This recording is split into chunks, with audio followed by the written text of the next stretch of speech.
Today we are going to install OWS. And now go to your browser such as Google, Microsoft, BlueStack and others. But I am going to BlueStack software.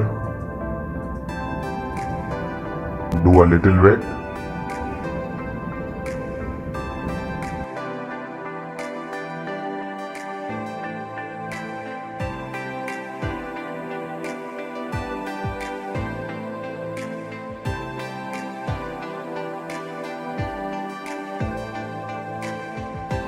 Go to the Play Store.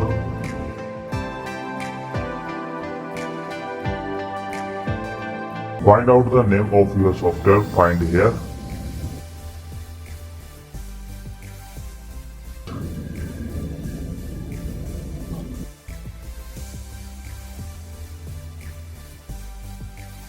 Simply go to click install button and wait for installation complete.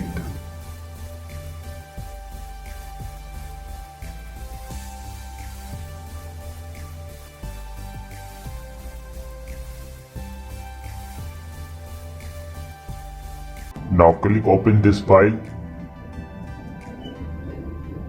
So here is your OWS download complete, as you can see here. That's all for today. If you like the video, like it down, share and subscribe.